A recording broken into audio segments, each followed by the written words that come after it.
శ్రీ గురుభ్యో నమః. హరి ఓం. అందరికీ నమస్కారం. నిన్నటి రోజున అమ్మవారి జాడ తెలుసుకోవడం కొరకు, సీతామాత యొక్క జాడ తెలుసుకోవడం కొరకు ఆంజనేయ స్వామి వారు మహేంద్రగిరి పర్వతం మీద నుంచి ఒక్క ఉదుటున బయలుదేరారు. ఆ బయలుదేరినటువంటి స్వామి 100 యోజనాల సముద్రాన్ని దాటడానికి ఉద్యుక్తుడై అక్కడ ఉన్నటువంటి వానరులందరితో కూడా, నేను రాముడు వదిలినటువంటి బాణంలాగా వెళుతున్నాను, అమ్మవారిని ఉంటే అమ్మవారిని జాడ తెలుసుకొని వస్తాను, అలా కాని పక్షంలో అమ్మవారు కనిపించకపోతే లంకనే పెకరించి తీసుకొచ్చి స్వామి పాదాల ముందర ఉంచుతానని ఒక ప్రమాణం చేసి బయలుదేరినటువంటి ఆంజనేయ స్వామి వారికి మధ్యలో మైనాకుడు తడసపడడం, మైనాకుడు తాను హిమవత్పర్వతం యొక్క కుమారుడిని, మీ తండ్రి గారైనటువంటి వాయుదేవుడు చేసినటువంటి సహాయం మేరకు మీకు ఆతిథ్యం ఇవ్వదలిచి నేను మీకు ఎదురుగా వచ్చాను అని అంటాడు.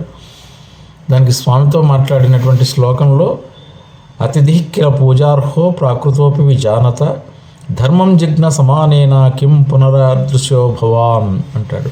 అంటే ఎంతటి అధముడైనా సరే అతిథికి పూజార్హుడే, అతిథి అయితే ఆయన పూజార్హుడే. అటువంటిది మీ వంటి మహానుభావుడు రామకార్యార్థమై వెళ్తున్నప్పుడు మీకు నేను ఆతిథ్యం ఇవ్వడం అనేటటువంటిది చాలా చిన్న విషయం నుండి నా మీద విశ్రమించి నేను ఇచ్చేటటువంటి పండ్లు, తేనె మొదలగునవి స్వీకరించి వెళ్ళమని కోరినప్పుడు స్వామివారు అన్నారు, అయ్యా నేను ఒక ప్రతిజ్ఞ చేసి బయలుదేరాను కాబట్టి మధ్యలో ఆగే ప్రసక్తి లేదు అని భుజం తట్టి బయలుదేరి వెళ్ళిపోయాడు. ఇక్కడ స్వామివారు సత్వగుణాన్ని ప్రదర్శించాడు అనమాట. అంటే చాలా సౌమ్యంగా, ఎంతో నెమ్మదిగా ఆ మైనాకుడు ఎంతో చేసినటువంటి అభ్యర్థనను పూర్తిగా తిరస్కరించకుండా నేను స్వీకరించినట్లే భావించమని ఆ మైనాకుని ఒప్పించాడండి. త్వరతే కార్యకాలోమే అహశ్చాపతి వర్తతే ప్రతిజ్ఞాచ మయాదత్తాన స్థాతవ్యామ్యంతరే అంటాడు. మైనాక, నేను చూడడం, నీతో మాట్లాడడంతోనే అతిథి సత్కారం పొందినట్లే, కాబట్టి నేను వెళ్తున్నటువంటి పని పొద్దువాలేలోగా లంకకు చేరుకోవాలి, కాబట్టి నేను వెళ్ళి వస్తానయ్యా అని ఆయన భుజం తట్టి బయలుదేరి వెళ్ళిపోయాడు. ఇంకొంత ముందుకు వెళ్ళేటప్పటికీ అక్కడి నుంచి దేవకార్యానికి వెళుతున్నటువంటి ఆయనకు ఆయన యొక్క ధైర్యము, ఆయన బలము, ఆయన యొక్క ఉత్సాహము వీటన్నిటినీ పరీక్షింపదలచి నాగుల తల్లి అయినటువంటి సురసను దేవతలందరూ అభ్యర్థించగా ఆమె తన యొక్క పెద్ద కోరలతో, పెద్ద పెద్ద కళ్ళతో రాక్షస రూపంలో ఎదురుగా నిలబడ్డదండి. రెండవ ఆటంకంలాగా వెళ్తున్నటువంటి స్వామివారికి ఆ రాక్షస అడ్డుగా తగిలింది. నువ్వు నాకు ఆహారం కమ్మని కోరింది. ఆయన అన్నాడు, నేను రామకార్యార్థమే వెళ్తున్నాను, మరలా వచ్చేటప్పుడు కావాలంటే నీ యొక్క అభ్యర్థనను స్వీకరిస్తాను, కానీ ప్రస్తుతం నాకు వెళ్ళడానికి అనువుగా సహకరించు అని కోరితే ఆమె ఎటువంటి పరిస్థితుల్లో కూడా ఒప్పుకోలేదు.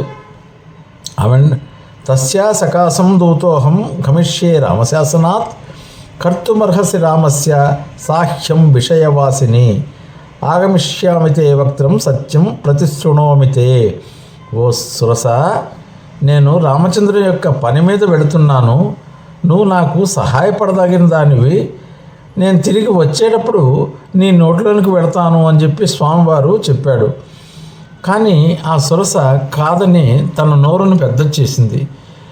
అది పెద్ద చేసుకుంటూ వెళ్ళి దాదాపు 100 యోజనాల నోరును చేసినప్పుడు స్వామివారు కూడా తన శరీరాన్ని తనకు కలిగినటువంటి అష్టసిద్ధులతో అణిమ, గరిమ, లఘిమ, మహిమ, ప్రాప్తి, ప్రాకామ్యం, ఈసత్వం, వసిత్వం అంటారు. వీటిని అంటే స్వామివారి దగ్గర విద్యలు ఉన్నాయి. కావాలనుకున్నప్పుడు ఎంత పెద్దవాడైనా అయిపోతాడు, లేదంటే అతి సూక్ష్మకారుడిగా తయారవుతాడు. బలం కావాలంటే ఎంత బలమైనా వస్తుంది, అక్కర్లేదన్నప్పుడు అతి తేలికగా అయిపోతాడు. అధికారం కలిగినటువంటి వాడు, అనుకున్న కోరికలను తీర్చేటటువంటి మహానుభావుడైనటువంటి ఆంజనేయ స్వామి వారు ఒక బొటనవేలు రూపంలో వెంటనే తన శరీరాన్ని తగ్గించుకొని ఆ 100 యోజనాల నోటిని తెరిచినటువంటి సురస నోట్లోనికి సునాయాసంగా వెళ్ళి వచ్చి, అమ్మ నీ కోరిక మేరకు నేను వెళ్ళి వచ్చేసాను కాబట్టి నాకు అడ్డు తొలుగు అని అన్నాడు. ప్రవిష్టోస్మి హితే వక్త్రం దాక్షాయిని నమోస్తుతే గమిష్యే యత్ర వైదేహి సత్యశ్చాసి దురస్తవ.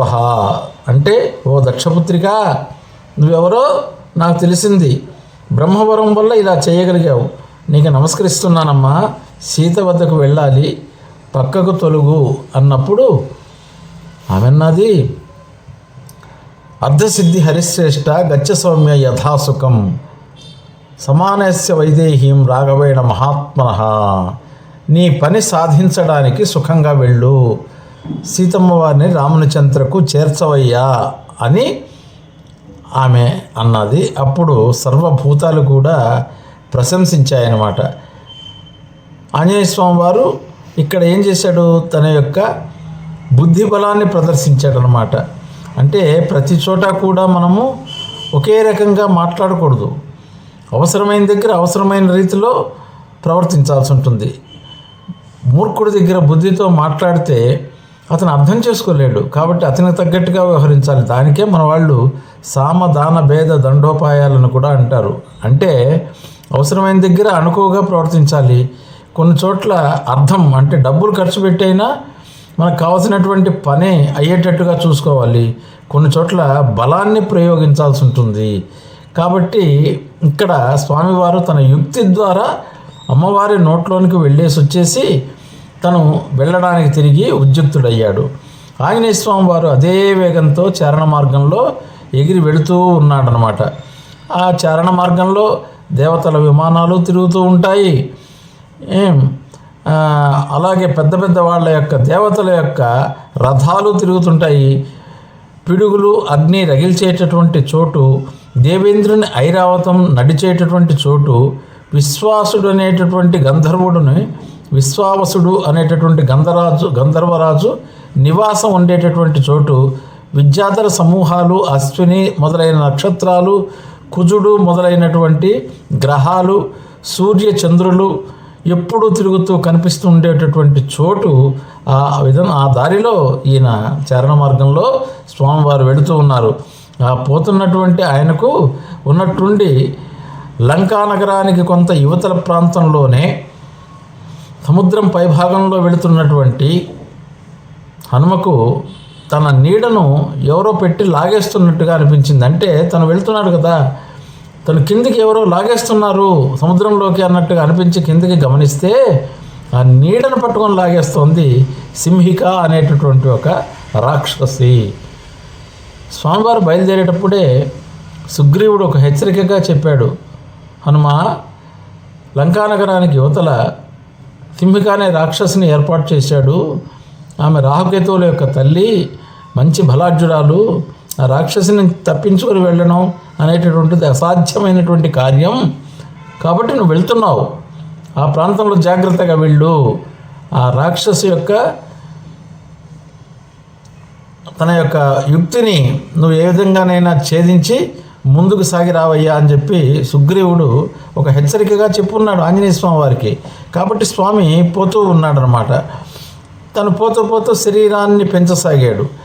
కపిరాజేన కథితం సత్వమద్భుత దర్శనం ఛాయాగ్రాహి మహావీర్యం తదితం నాత్ర సంశయ. సుగ్రీవుడు నన్ను పంపుతూ ఈ సముద్రంలో నీడని పట్టి లాగేటటువంటి ఒక రాక్షసు ఉన్నది అనేటటువంటి విషయాన్ని చెప్పాడు కదా. ఓహో, ఆ ప్రాంతానికి మనం వచ్చాము, ఈ నీడని బట్టి ఛాయాగ్రాహి అనేటువంటి రాక్షసి లాగుతున్నదని తెలిసి ఆయన నేరుగా ఆ పై ఎత్తులో వెళుతున్నటువంటి ఆంజనేయ స్వామి వారు ఆ నీటి మీదకి వచ్చి రాహువులో నోటిలోనికి సూక్ష్మ రూపంలో వెళ్ళేటటువంటి వాడిలాగా, చంద్రునిలాగా తను ఆ సింహిక యొక్క నోటిలోనికి వెళ్ళి దాని ఆయువు స్థానమైనటువంటి ప్రాణస్థానాన్ని ఛేదించి ఆ రాక్షసుని అక్కడికక్కడ చంపేశాడనమాట. ఆ విధంగా సింహిక చేత చంపబడినటువంటి స్వామి యొక్క ధైర్యము, సూక్ష్మ దృష్టి, విషయాన్ని ఆలోచించేటటువంటి బుద్ధి, పనిని సాధించుకొని తిరిగి వచ్చేటటువంటి శక్తి, ఈ 4 ఉన్నటువంటి సింహికనే చంపినటువంటి నీకు శుభము పలుగాక అని దేవతలందరూ కూడా ఆశీర్వచనం పలికారు ఆంజనేయ స్వామి వారికి. ఆ విధంగా సముద్రం ఒడ్డుకు చేరుకున్నాడు. అక్కడి నుంచి నేరుగా వెళ్ళిపోయి స్వామివారు ఒడ్డు కనిపిస్తుంటే విశాల రూపాన్ని తగ్గించుకొని యథార్థ రూపాన్ని ధరించి నేరుగా వెళ్ళి ఆ లంకానగరంలో ఉన్నటువంటి కొండ మీద స్వామివారు కిందికి దిగారు. ఆ దిగేటప్పుడు ఎలా దిగాడయ్యానంటే, అంత పెద్ద శరీరంతో వెళ్ళాడు కదా స్వామివారు. అంత శరీరంతో దిగితే అక్కడ ఉన్నటువంటి మళ్ళీ పక్షులు, మృగజాతులు, వివిధ రకాలైనటువంటి వారందరూ కలకలం ఏర్పడితే లంకలో కూడా కలకలం వచ్చేస్తుంది, ఎవరో నూతన వ్యక్తి ప్రవేశించాడు అనేటటువంటిది. కాబట్టి అటువంటి అనుమానం రాకుండా స్వామివారు తన రూపాన్ని చిన్నది చేసుకొని అక్కడికి వెళ్ళి ఆ యొక్క లంకా నగరానికి దగ్గరలో ఉన్నటువంటి పర్వతం పైన విశ్రమించాడు. అక్కడికి దిగి ఆ లంకానగరం యొక్క వైభవాన్ని ఒక్కసారి తన కనులతో అంతా వీక్షిస్తూ ఉన్నాడు. స్వస్తి ప్రజాభ్య పరిపాలయంతాం న్యాయేన మార్గేణ మహీమహిషాం గోబ్రాహ్మణేభ్య శుభమస్తు నిత్యం లోకా సమస్త సుఖినో భవంతు. ఓం శాంతి శాంతి శాంతి.